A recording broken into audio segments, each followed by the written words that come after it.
Hi, I'm Robin Lewis, and I want to talk to you about kindness. The dictionary definition says kindness is having or showing a gentle nature and a desire to help others, wanting and liking to do good things to bring happiness to others. My definition is kindness is the language of a loving life. Kindness is affectionate, loving, sympathetic, caring, considerate. Kindness is giving grace.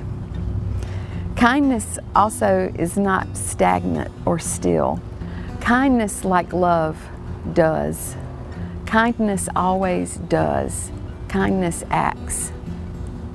Kindness gives up the last seat on the bus. Kindness brings flowers for no reason. Kindness gives encouragement to someone who needs a job.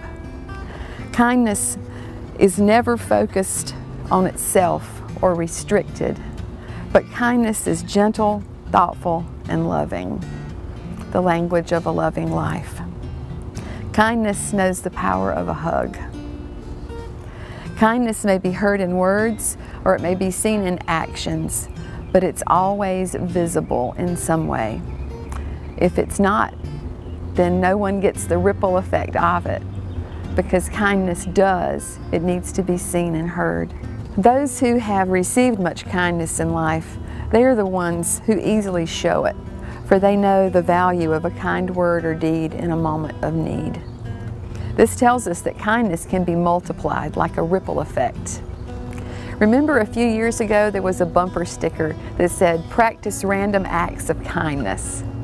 And it was a real motivator. Every time I saw it, and you were probably the same, it got me thinking. I thought, that's cool. How can I be kind to someone? And some of us actually followed through on that, but at least we thought about it. And that's what I want to motivate in you today, is to think about how can you show kindness to someone else. In the Bible, there was a story of a woman who broke an alabaster jar of perfumed ointment and anointed Jesus with it. She wept on his feet and dried them with her hair. Those who were there complained of her presence, but he said, "Leave her alone. She has done far more for me than any of you have.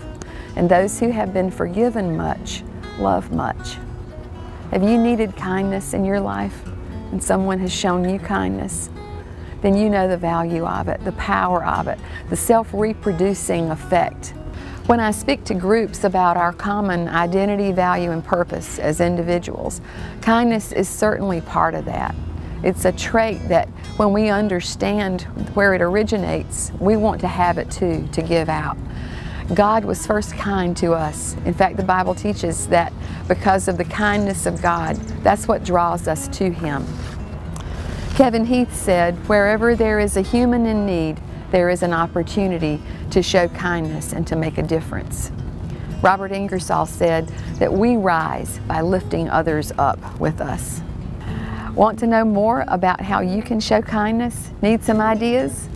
Visit the website randomactsofkindness.org. They've got excellent resources there, and they even have kindness calendars with an idea a day, so that you can use those to show kindness to others. And as we choose to be kind, kindness ripples out from us and helps change our world, because kindness inspires kindness. Want to be part of a kindness revival? Me too.